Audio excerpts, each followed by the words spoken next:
In Whiskey Land. It's another Dream Whiskies broadcast. How you doing? Good to see you all. What's the date today? 3rd of March. 3rd of March. What's this? Let's get rid of that. I don't know why that's come up. Here we go. Yeah, there we are. All right, 3rd of March. March broadcast, first Wednesday of the month, and we have another special Dream Whiskies broadcast for you. So what have we got up tonight?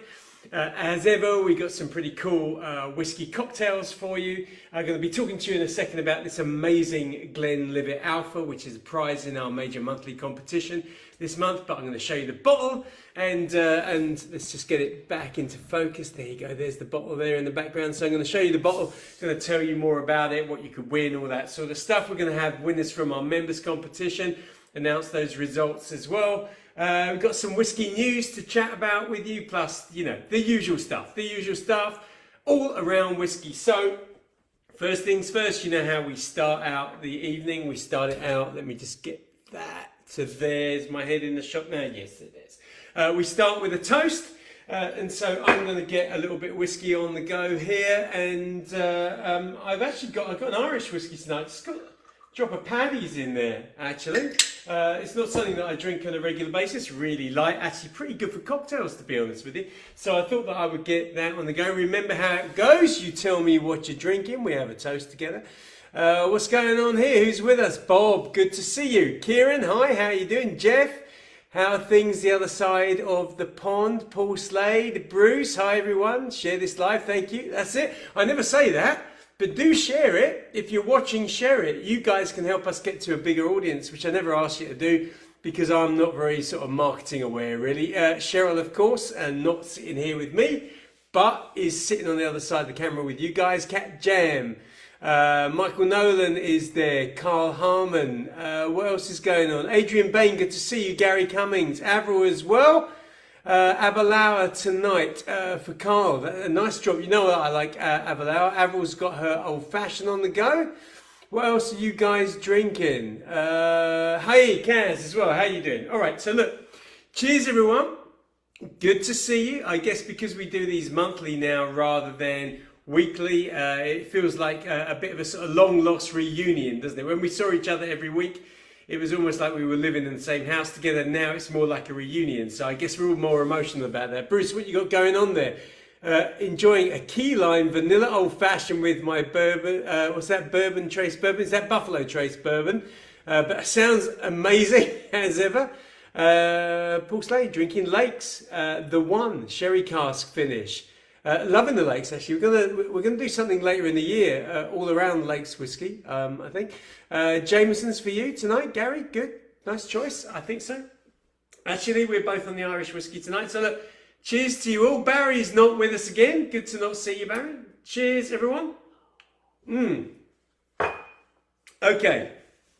So what I'm going to do very quickly, just for our members, announce the winners of last night members competition, so you know who's won that, and of course the spot prize competition with us, so you know who's won that. And then what I'm going to do before we get into tonight's cocktails and all the mixology and stuff, I'm going to talk to you about that baby there, which if you don't know what it is, then well, part of me is saying why don't you know what it is, but I'm going to tell you what it is and why it's a very exciting bottle of whiskey to have on the bar. Kieran, what's going on there? I'm having what's that?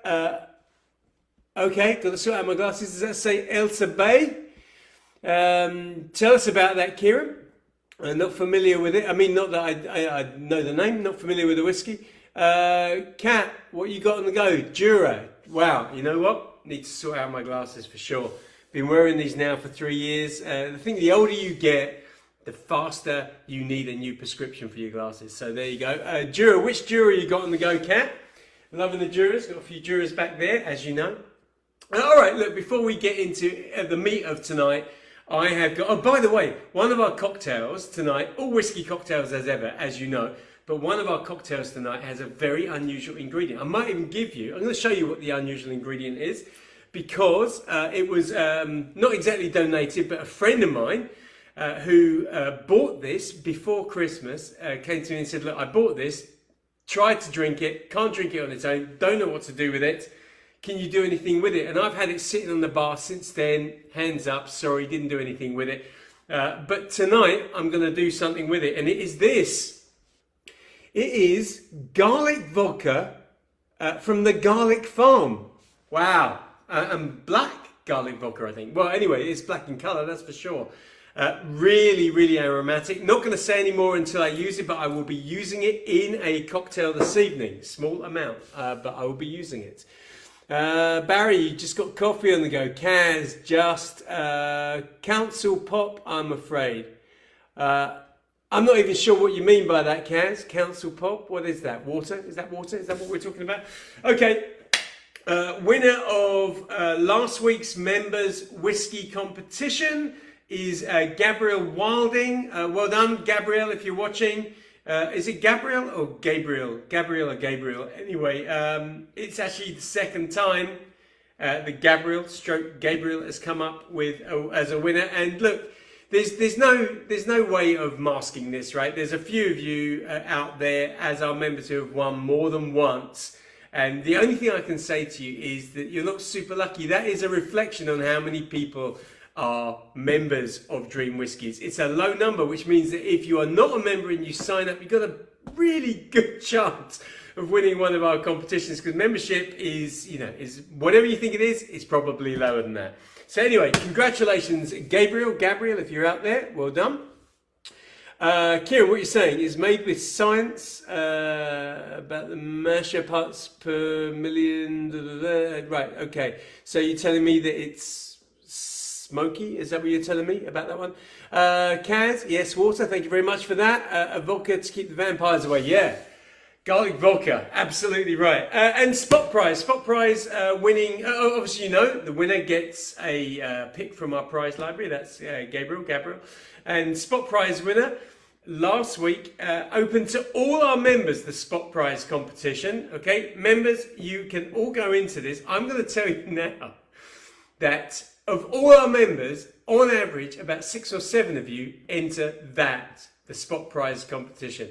And you might as well, because you got a chance of winning something, as Kaz has done tonight. Kaz, you won last week's spot prize competition. Well done. You're going to get a craft whiskey tasting pack, which we kept there as our hangover runover prize. So you will get that. Well done, Kaz. I know you're there, so congratulations. Very good job. But if you're a member and you're not taking part in that, you might as well, because honestly, hardly any one of the members even bothers with that spot prize giveaway. So get yourself in there. Do something about it. Win yourself a prize. Okay, now before we go into the drinks tonight, before we start mixing some cocktails and having a few more toasts and whatever, remember we have our open competition running. So we did one before Christmas, which was for that amazing Glenfiddich Snow Phoenix. We did one in January, which was for that equally, if not slightly more amazing, Johnnie Walker Blue Label Ghost and Rare Brewer edition. And now we've got this. This is the incredible Glenlivet Alpha. And the Glenlivet Alpha was released in 2013. Just over 3,200 bottles were released globally, worldwide. Only 600 released in the UK. So only 600 were ever made available in the UK. I've got one of them here. And in 2013, what made this a unique whiskey was the way it was released and what they did with it. It was released in this black opaque bottle. You cannot see into the bottle. You can't see through it. That was the first thing. The second thing is that on the bottle label, apart from the strength of the whiskey, which is written there, so it's a kind of a cask strength 50% ABV whiskey. There is no other information on there. It says from the Glenlivet Distillery. It's got the Alpha sign there. Can you see it? There we go. Where is it? It's difficult to do that backwards. But there it is. But nothing about age. No age statement. Doesn't talk about casks. Doesn't talk about anything. Doesn't talk about aging. What else is not on there? I made some information down there. Oh, of course, there's no tasting notes as well. So when they released this, there were no tasting notes. No one was saying anything about it. And the reason was this, and I've actually taken it straight off of my website because I put it onto our website. I say my website, Dream Whiskies website, you know what I'm talking about. And it was about this. So the master distiller, Alan Winchester, said, He said that it was an experiment to stimulate consumers to sharpen their senses. The idea was that only by concentrating their sight, their smell and their taste as much as possible without the influence of anything either written on the bottle or the colour showing through the bottle, were they able to truly appreciate this. In other words, there was nothing telling you what you should expect. You made up your own mind with no influences whatsoever. Right, what's going on down here before I talk anymore? Loads of chat in the side here. Loads of congratulations for people. Good, that's good. I like that. It mentions the sweet and the smoke in the whiskey. Thank you, Kieran. That's cool. Cheryl saying fabulous bottle, looks great in the bar. Yes, it does look great in the bar. Of course, you know that in a week or so, it's going to leave the bar and go to someone from our competition. John is there. John Matthews, how you doing? Hi. Hi, Cheryl. Hi, Paul. With you once again. Lovely to know that you're there. A little bit of hi dad going on as well. Okay, brilliant. So that is this incredible whiskey, and I love what they did. Now, obviously, quite a lot of those 600 bottles that were released into the UK were drunk, but not all of them. Some of them are still available. One of them just here. Originally, I think it sold for 100 and something, but you know how it works with whiskey. Rarity, lack of availability, demand, and retail price, if you want to buy one of these, around about £750 at the moment. Obviously, if you went into auction, there's a chance you can pick it out for less than that, but that's what they're selling it for retail. Anyway, you can win this. As you know, in our competition, entries cost 50 pence. 50 pence, 50p, not even a whole pound. £1 gets you 2 entries. If you're a member, you actually get a 25% discount off that price. So members can get in for 37.5 pence an entry. But you can win this £750 whiskey by getting in our competition. If you're not already in, then just check out the link in the description. That will take you straight through to the game page. Colour, amber. Can't see it because the bottle's black, but I can tell you colour is amber. Here's some tasting notes, subsequent obviously, because people obviously have created tasting notes. Since then, the aroma, rich and complex bouquet. Notes of tropical fruit, vanilla, brown sugar, honey, malt, fresh butter, wilted flowers, whatever that is, and black tea, spices, smooth, dry. This is the taste. Touches of pepper, cocoa, roasted coffee, and wood, slightly acidic, bitter-ish finish, reminiscent of grapefruit. This is actually, I've tasted this, by the way, not this one, obviously, because it's still sealed, but I've tasted this in the past.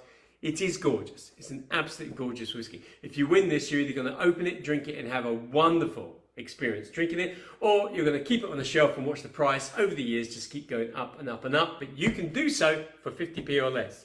Okay, there you go. So there it is. I'm going to put it back in the background there for everyone to see. And we are going to get into our first cocktail of this evening. If it's the first time you joined us on a Dream Whiskies live broadcast, let me tell you, we do all sorts of things, but because my background is mixology, I like to do a few whiskey cocktails each broadcast. And tonight, the first one that we're going to do is something that I call a whiskey cherry sour. Now, those of you who know me and those of you who know that Cheryl loves cherries. She doesn't like sour drinks, excuse me. But having said that, I think there is a good chance she might like this one because the whole cherry, especially the maraschino cherry, really comes through. So let me get this over to the side and let's get our first cocktail on the go. By the way, my glass sponsors, Urban Bar, have very kindly given me a whole load of additional new retro style glasses. So I'll be using a few of those tonight just to show you one of them actually. Let's get this one down. So this is, we call these Nick and Nora glasses, this style. Again, sort of 40s, 50s, that sort of style. Really like this one. So I'm going to use this for our sour. Let's put it over here. First things first, I'm going to take some Maraschino cherries. So you know, obviously, I've got a few here. Let's get these off. What I'm going to do is I'm going to take them off the stalk. So let's get one in there. Let's get another one. There we go. Okay, that's good. Let's pop that on the side. Now, before I do anything else with this drink, I want to break these cherries up. So I'm just going to give them a squeeze. I'm just going to mash them into the bottom of the glass. And it will become clear why I'm doing this, but I'm just sort of helping the process along for a bit later in the drink. So those are nicely squished. Squished being a technical term used by professional bartenders and mixologists. Let's just put that in there as that continues. So we've got our 2 maraschino cherries in there. Now because it's a sour, very much based on the idea of a traditional whiskey sour, I'm going to add an egg white to this, but I want the egg white in early, so I'm going to crack this egg, and let's just open that up. There we go. That's very good. And every time I do this, I say, look, I know that it's not particularly attractive watching egg white drop into a cocktail, but once it's all shaken in and everything's frothed up and it looks lovely and sort of meringue, then nobody cares about that. Okay, all right, so we've got our egg white, we've got our maraschino cherry. Now let's add the key ingredients. So first ingredient, of course, is our whiskey. And I'm going to put in 45 ml of our whiskey. So I'm using Paddy's Irish. Irish obviously 3 times distilled, so it tends to be sort of softer and people say smoother. It's softer than a Scotch whiskey because of that additional distillation. Then we're going to add a bit of sweetness. So 2 flavours that I want in here. One, of course, is going to be cherry brandy. I guess it makes sense. We've got our maraschino cherries in there, but I'm also going to add some cherry brandy. And I want 30 ml of that. So let's get our cherry brandy in there. And with any sour, you also need additional sweetness from sugar. Now I want to lift the colour because I want this as a nice sort of deep red colour. So my sugar syrup is actually going to come from grenadine this time. I'm going to do it by eye, but the grenadine I'm going to put in just over 5 ml. I might get as close as 10 actually. There we go. There we go. So 10 ml. Now the only other thing to go in there is going to be the lemon juice, and I'm going to take our fresh lemon down here. Just let me cut it. There's a chopping board just in case you're wondering where I'm cutting it, and I'm going to squeeze the juice of the whole lemon into our shaker, into our glass. There we are. That's good. Actually, this one's quite a sort of soft, juicy lemon, so I'm getting a good amount of juice out of this. There we go. And again, tip it to the side. That's good. Now, you've seen me do this before, and I'm going to do it this time. Let's get that out there. I'm going to put all these ingredients into my can now, including the cherries. There we are. And I'm going to take my hand blender and I'm going to give these a blitz. So 2 reasons why I'm blitzing this. One is that I want to break down those maraschino cherries even more. I want to really blend them into the drink. And the other one is really helps to bring that egg white to life. So I'm just going to give this a blitz. There we go. I'm going to do this for about 10 seconds. There we go. Alright. Spraying all over the bar, by the way. But I think I've got it just about where I want it. Okay, shake that out. That's good. Just pop this over the sink. That noise, by the way, was a very sharp knife almost cutting off my foot. So now what I'm going to do is I'm going to take the other half of my shaker, get some ice in there, drop everything into the can, and now give it a really good shake. Here we go.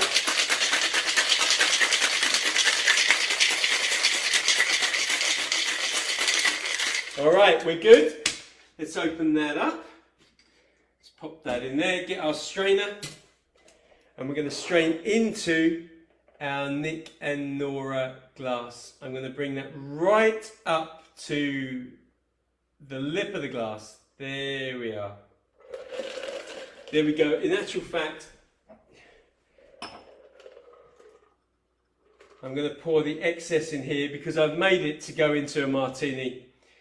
So I didn't adjust my measurement, so I've got a little bit extra, so I'm just going to pop that there.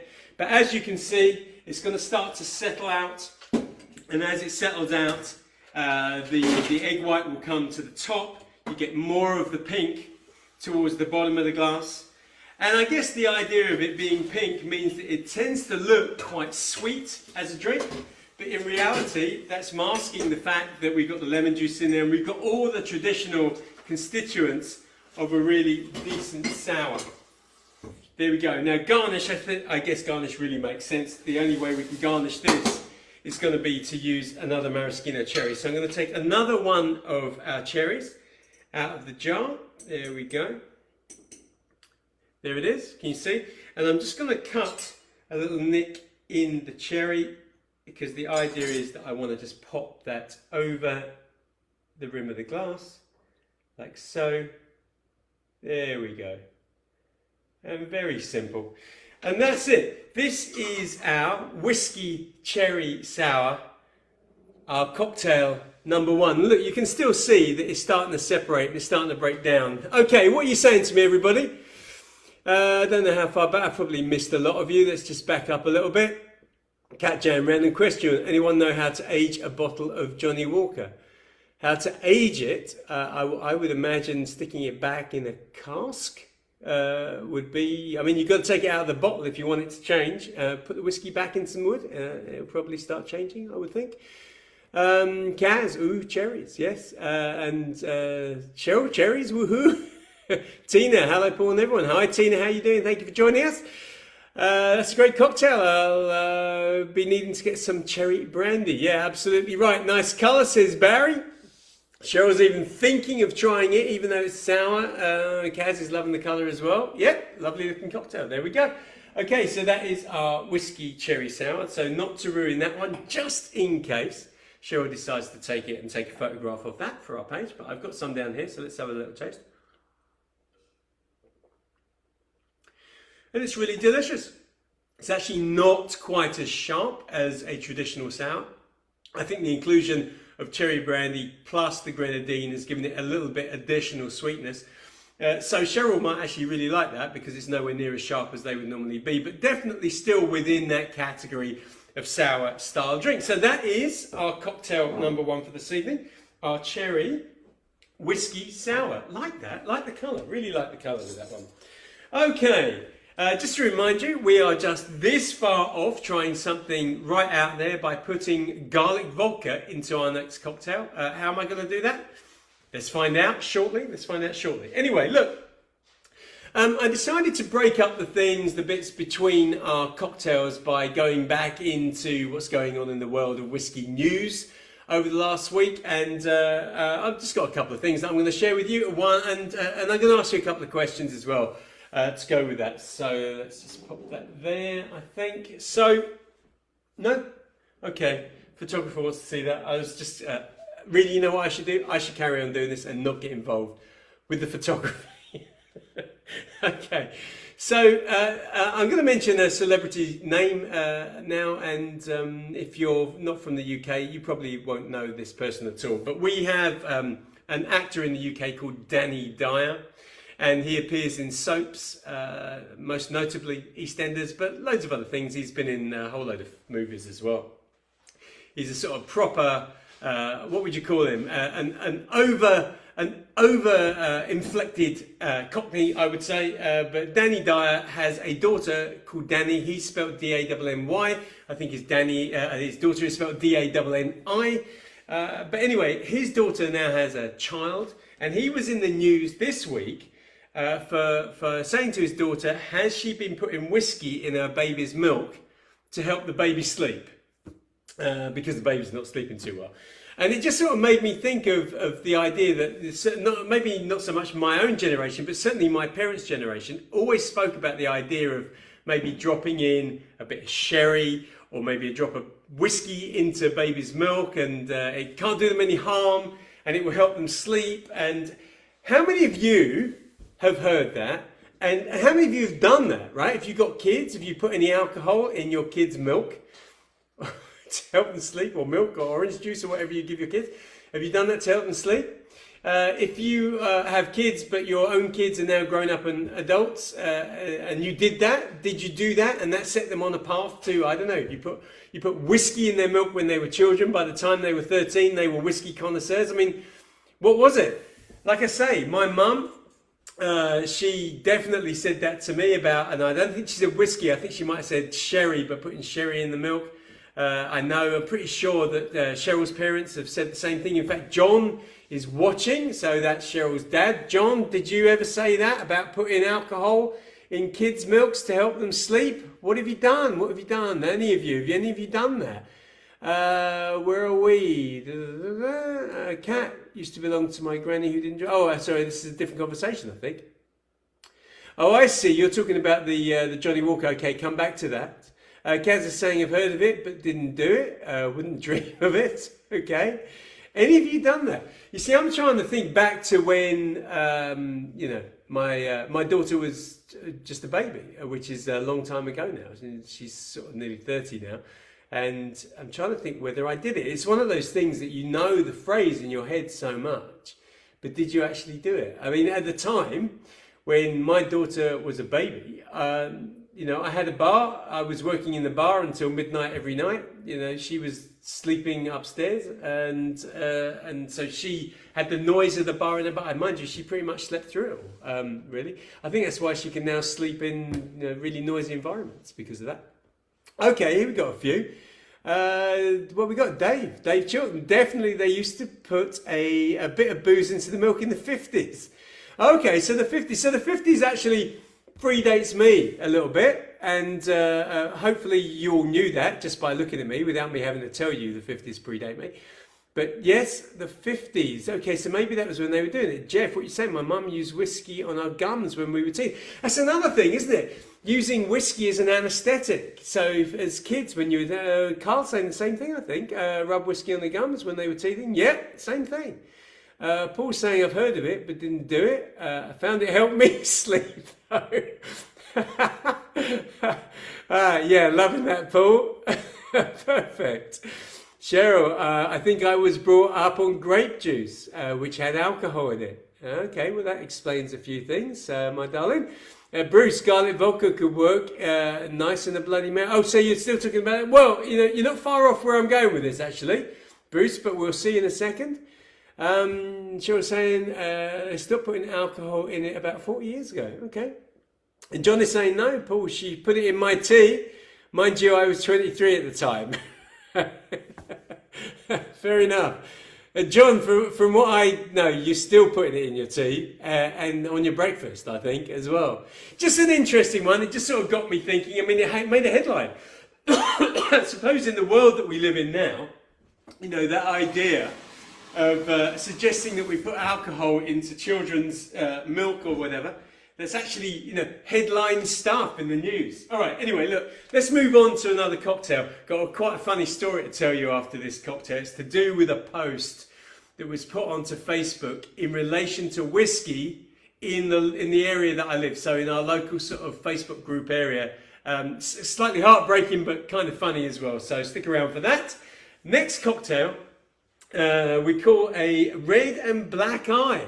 Red and black eye, and we're going to use the garlic vodka, and it is in a way a bit sort of influenced by the idea of a Bloody Mary, but also by a bull shot. And I just wanted to do something with this, and this works quite well. I think the key to making, and this is for Suzanne. Suzanne, if you're watching, I know you haven't commented, but if you're watching, the key to using this garlic vodka is to not drink it as a shot, or shots of it. It's just too much, it's too strong. But because it's so strong, you can use it in small quantities to flavour other drinks, and that's what I'm doing here. So I'm going to put it into this glass now. What do you think of this? Do you like this?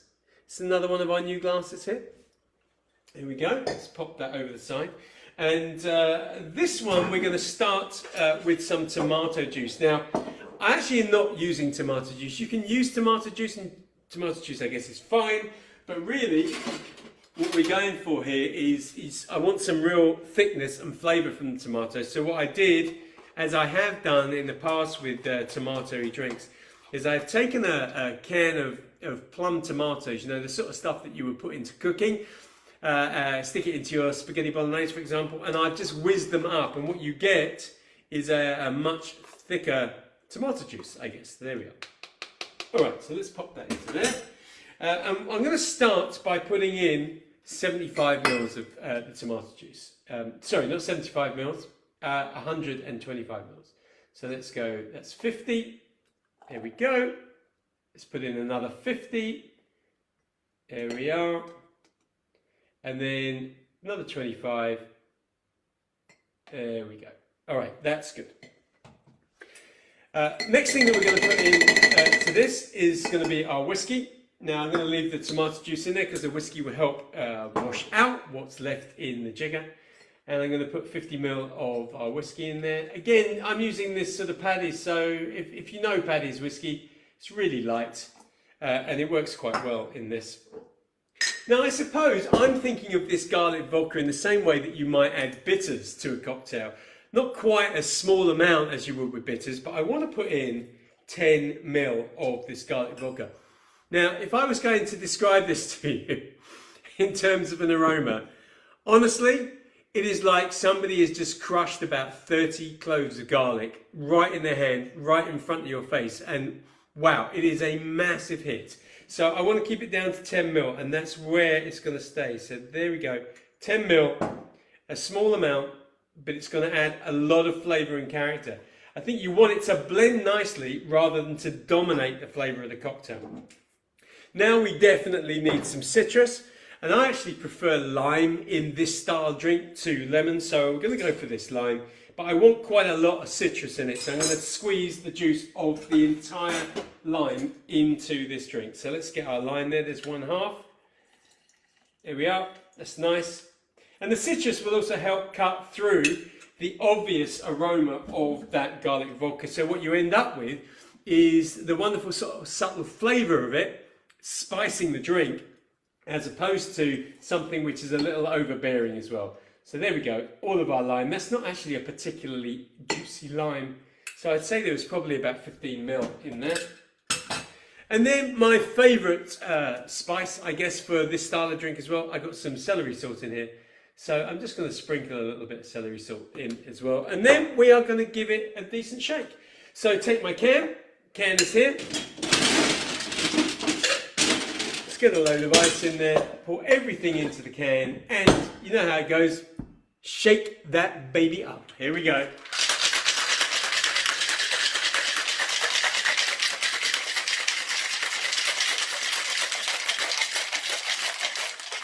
All right, good.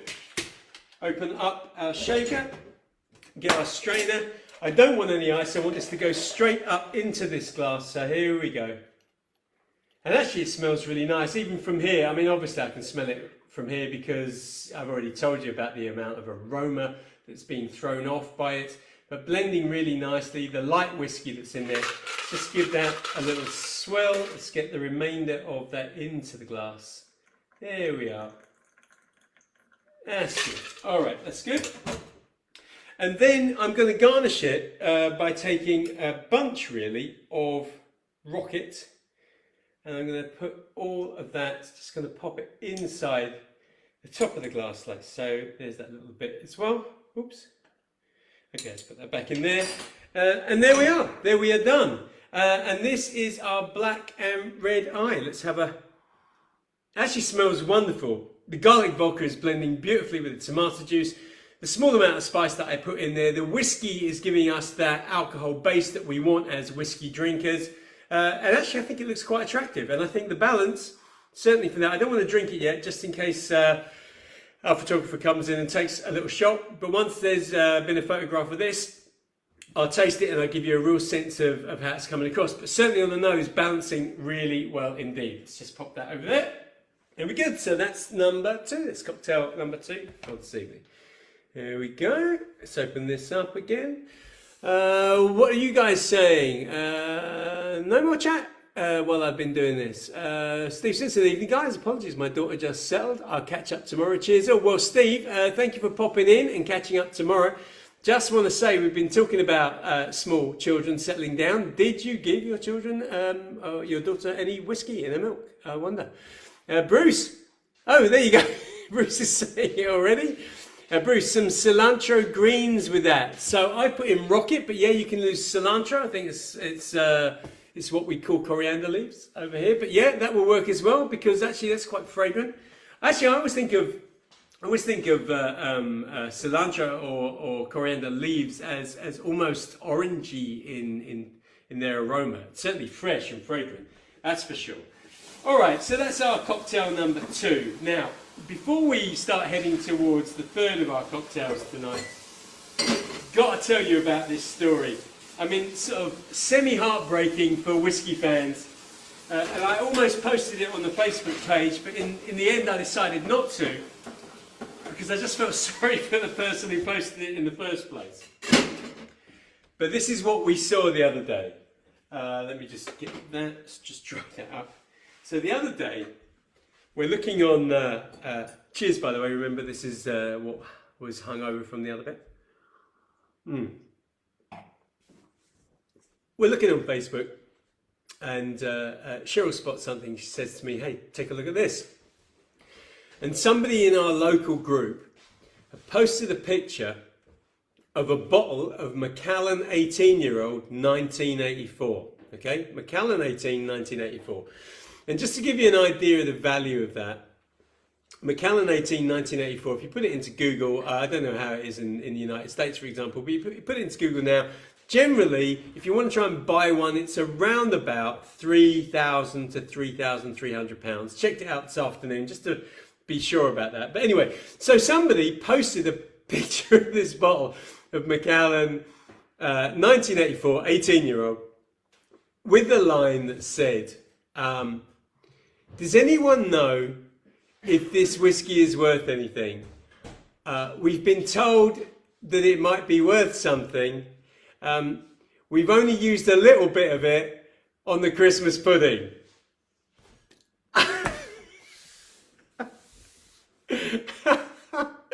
So what happened? I mean, I felt so bad. I felt sort of, I don't know, I was laughing, right? That's why I'm laughing with you now. But I felt so bad for them at the time. And of course the comments poured in. You know, people were saying, what do you know they're going to say? Which is, yeah, had you not opened it? 3 grand plus. Now you've opened it. Yeah, nothing. Just drink it, enjoy it. But of course you're talking to someone, I guess, who doesn't necessarily drink whiskey. It must have been sitting in their cupboard for about 40 years or something.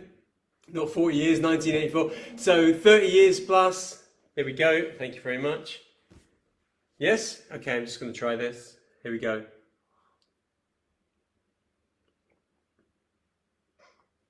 Oh, it's rather nice. Quite like that. It's sort of sweeter than I thought. I mean, it's actually not as citrusy or as sharp as a Bloody Mary. I put in quite a bit of lime juice in there. But I think it's actually coming across as quite sweet. Yeah. Let's have another little taste. I would say that this will probably keep people away from me. I'm imagining that Cheryl, who is probably still watching this, I know she just took a photograph and off screen was suggesting that maybe it doesn't taste very nice, but certainly I imagine drinking the garlic vodka is going to keep her at least 10 feet away from me for the next 24 hours at least. Kaz, oh my God, yeah, Cat Jam, the same. Bruce, that's some expensive pudding. It's just that whole idea, isn't it? You know, what's it worth? I guess it's only worth something to someone who thinks it's worth paying for it. I mean, I reckon they dug it out at the back of a cupboard where it spent a very long time, opened it up, chucked it over, and then someone later on subsequently said, wow, Mcallen, they're worth a few quid, those. And I guess they were thinking, well, we've only used a tiny bit, so even if it was worth 3 grand, it must still be worth about 2,700 now. But yeah. And we nearly did that ourselves. I don't know if we told you this. We nearly did something similar ourselves, Cheryl and I, some years ago, not with whiskey. But I had this bottle of Kui Chow Mutai. I think I've told you this story. And there were 2 or 3 occasions where I nearly just sort of let it go. Thought about throwing it away, didn't really know what it was, and then looked it up and realized that it's something which actually, especially if you're from China, people are paying money for. We stuck it in at auction, and this thing that we nearly threw away got just under 2,000 euros at auction. So wow, yeah, it's easily done, isn't it? What's this? Faces from Cheryl, thank you very much. Solutions, sell some shots of it. Yeah, you know what, Bruce? I was actually thinking, you know, maybe I should have bought it myself and then put it into shots and offered it up to you guys. Paul, now that would make a grown man cry. You're right, but it made me laugh. I mean, but you know, I felt bad, but it still made me laugh. You know, it was one of those. It already has, coming back from Barry saying to Paul, and probably use the rest on their porridge. Well, I guess if you've already I don't know if you've already done that, if you've already blown it, and some of it's gone in the Christmas pudding. Wow, I mean, what an extravagant way to enhance your porridge. Why not? Sounds like a good idea. Anyway, I thought I'd share that with you. I didn't share it. I didn't repost it on our Facebook page. But yeah, strange, hey? One man's poison and all that. Right. So coming up to our last drink of the evening, our last cocktail for this evening. How are we doing? Yeah, doing pretty well. Let's move this to the side. And I call this one. It's all about the nuts. Actually, that's what I call it. And it gives me an opportunity to get another one of my new glasses out. This is a new martini glass that we have. And this is, I don't know if you can see from the camera, I need to put that maybe more against there. But it's got a nice retro, 1930s I think this design is sourced from. I've got this design on a few other glasses as well. But really lovely martini glass. So there we go. This one is called All About the Nuts. Really simple, after dinner style, more creamy, slightly sweeter drink as well. Cheers again. Let's, I'm actually enjoying that cherry sour. Cherry not normally my flavour at all. So here we go. This one's actually very simple to make, but you do need the right ingredients to get the right flavour out of it. So we're going to start with some peanut butter. Now the thing that made me think about this drink is that we've had this jar of peanut butter sealed in a cupboard for a little while. And because it's sealed, no one's touched it, and it hasn't been opened, it hasn't been used for anything. But then I broke a golden rule this afternoon by opening it and spreading it on a little bit of toast. So now it's open, I thought I'd put it in a cocktail. So I'm going to take a bar spoon worth of that, which is about that much. I mean, you can be generous with this if you're making it at home. Let's drop that in, just pop that in there. Then I'm going to add our whiskey, and this is going to be 50 ml of our whiskey. So let's pop that in there. Let's get a new jigger, and let's get that up to 50 ml. There we go. And before we go any further, what I'm going to do is I'm just going to break down that peanut butter a little bit in the whiskey. And just make it sort of easier when we actually shake everything together. The fact that I've started it breaking down will help. Now, obviously, peanut butter itself is fairly salty, I think you will agree. But by combining it with the right flavours, as we're doing with this drink, or we're about to do with this drink, the saltiness actually becomes salty like you might find in salted caramel. In other words, you're not overly aware of the saltiness, but saltiness sort of balances against the sweet. What are we saying here? Bruce, buy a bottle of Coke and finish it off. You're talking about that Mcallen 18. Here's the funny thing. I think I've told you guys this before, but I've been out in, I was out in Malaysia and doing a little bit of stuff out there, a little bit of entertainment, and some of the audience were Korean, and they buy very expensive whiskies in Korea and drink it with Coke. It's quite normal to be drinking Johnny Walker Blue Label, for example, and Coke. So yeah, why not? Why not indeed? Paul, when I was in the Royal Navy, we were storing ship? Yeah, is that what it is? And a whole jar of Navy rum went off the end of the conveyor, broke, and went down the gutter. Never seen so many men on their knees trying to get it while crying. That sort of desperation. Yeah, it's. I suppose when you're in the Royal Navy and you're on a ship, if John's still watching, he'll know all about this as well. You know, when you're on the ship, the sort of things that you take for granted at home, suddenly, to have it, within your grasp and then have it taken away. Wow, that's quite funny. I don't know if you've ever thought of writing a book about your experiences, Paul, but the few stories you shared with us, they've all made me laugh.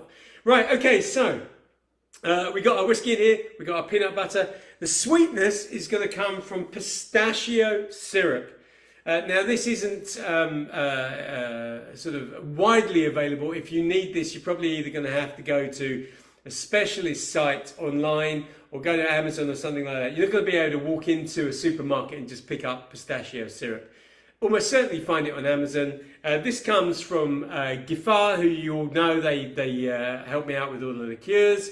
and I'm doing other bits and pieces with them, so I use their stuff, but it's a fabulous, massively aromatic. I mean, wow, oh my god, it really hits you. The whole pistachio thing, real sort of pungent, nutty smell, and really adds a lot. Plus, of course, it gives us the sweetness. So I'm going to put in 10 ml of that. Actually, I'm going to go a bit more. I'm going to go to 15. There we go. That would definitely balance with the saltiness of the peanut butter. Now we've got 2 lots of nuts in there. We've got the peanuts, we've got the pistachios. I'm now going to add some cream.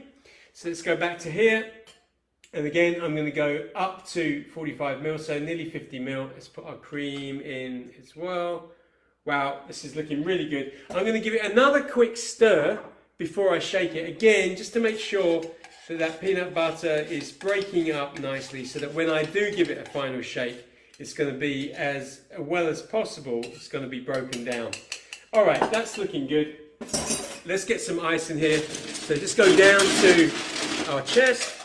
There we are. A little bit more ice. And then let's get our cap on. That's good. And let's give it a shake.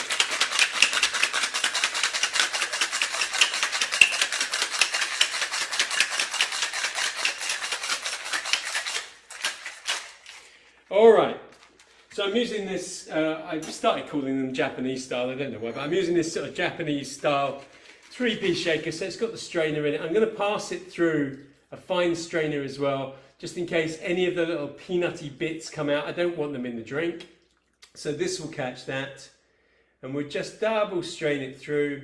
That's good. Let's give that a tap, help everything through the strainer. There we go, a little bit more. There we go. Very nice indeed. Okay, so we are almost there. Tap that through as well. Okay, let's pop that down. Now to garnish this, I'm actually using some pistachios. Let's just pop that ahead there. Let's just put that where you can see it. So in here, I've got quite a lot of pistachios on the go, but I probably broke down about 8 or 9. So like these, let's put another one in there just to show what I'm talking about. So, oops, there we are. So you can use these pistachio nuts. I prefer to take them out the shell and break them down myself, rather than buy a packet of pre-crushed pistachio nuts. And then with my pestle, just break it down. There we go. That's good. Okie doke. Just looking for another spoon while I'm doing this. And I don't want them as a powder, but just sort of break them down fine enough. And then take the bar spoon. And I'm just going to tap some on the surface of the drink. I'm actually trying to make a line of sorts across the cocktail. There we go. There we are. And I don't know whether you can see the line. Can you see the line? Let's see if you can see the line. Okay, I'm going to help you here. There we are. Let's pick that up. There we are. You can see across the surface of the drink. Very nice. There we are.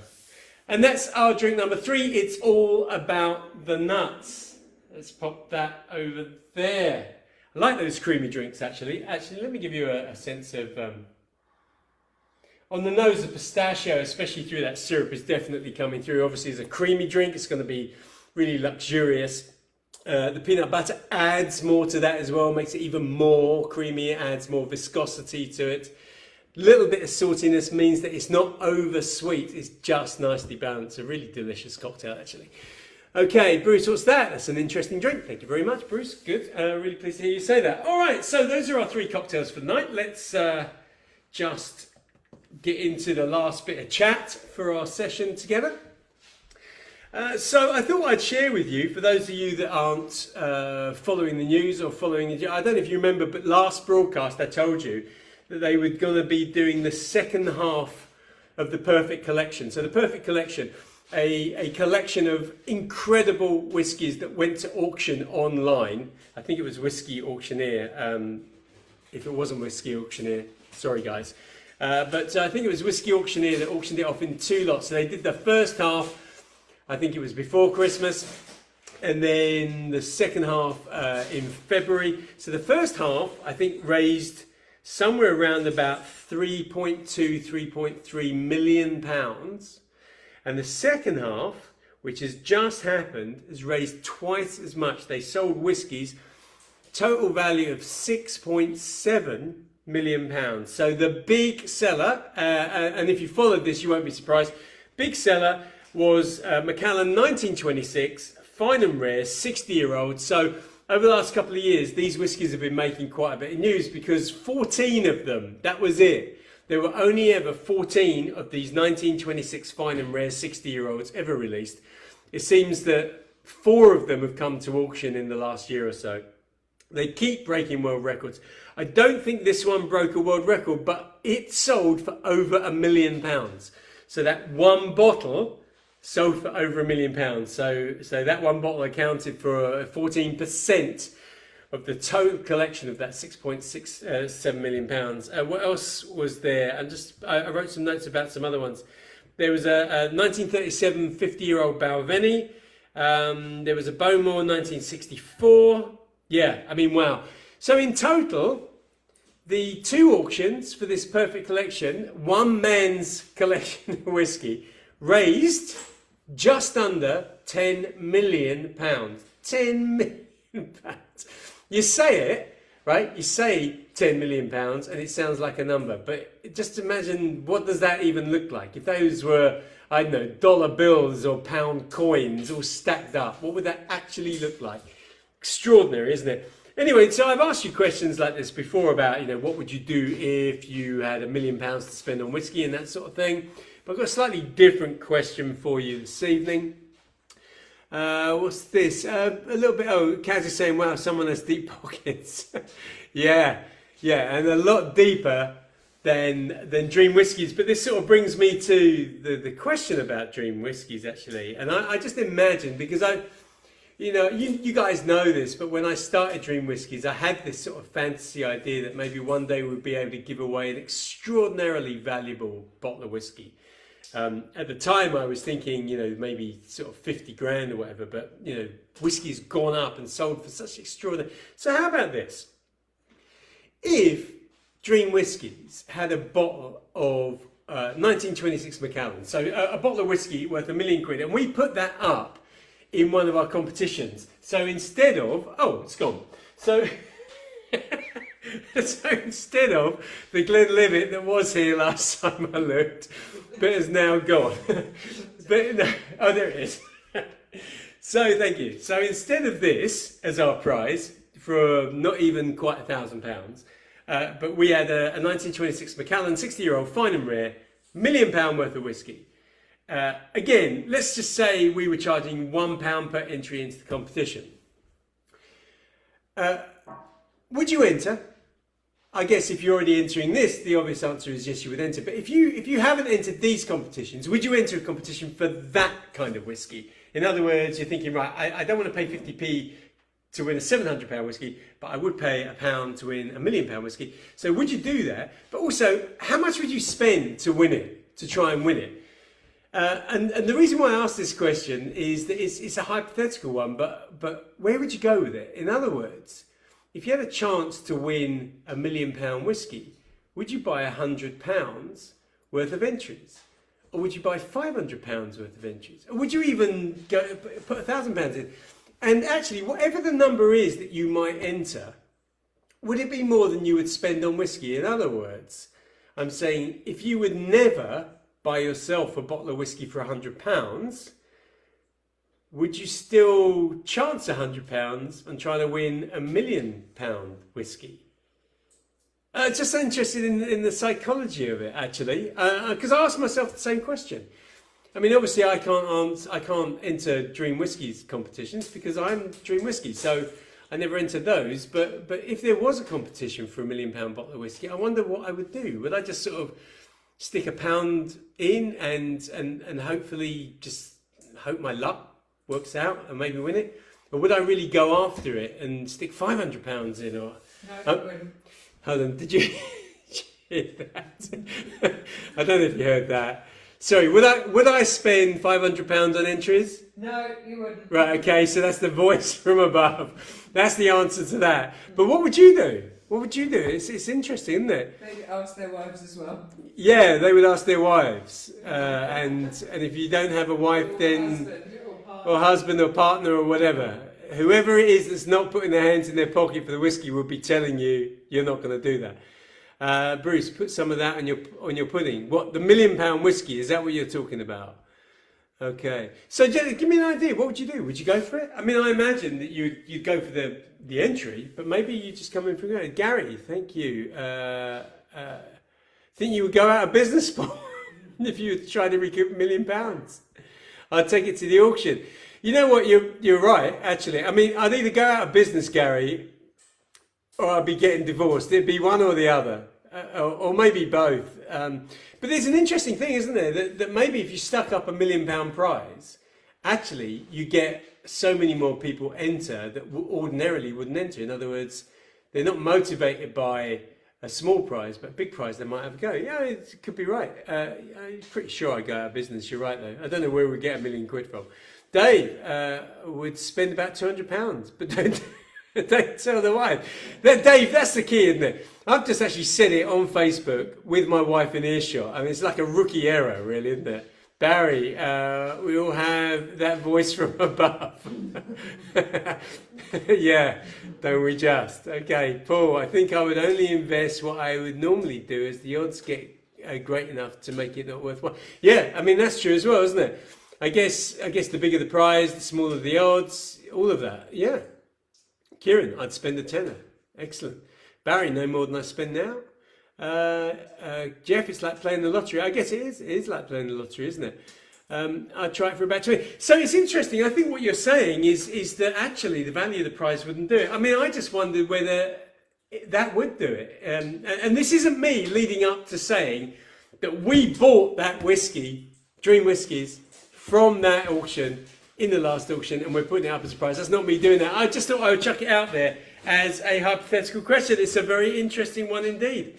Clearly, I know what I wouldn't be doing because of yeah. Anyway, so look, it's where are we? We're up to 8 o'clock. We're towards the end of our broadcast. How does that keep disappearing?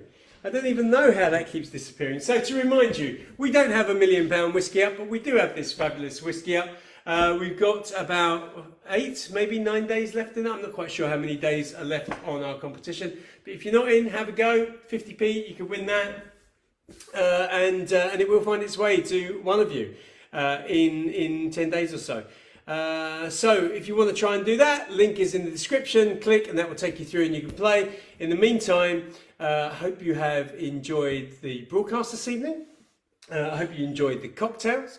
As you know, this is a once a month thing for us these days. So next time I will see you will be on the something of April. Not quite sure what that day is, but the first Wednesday of April.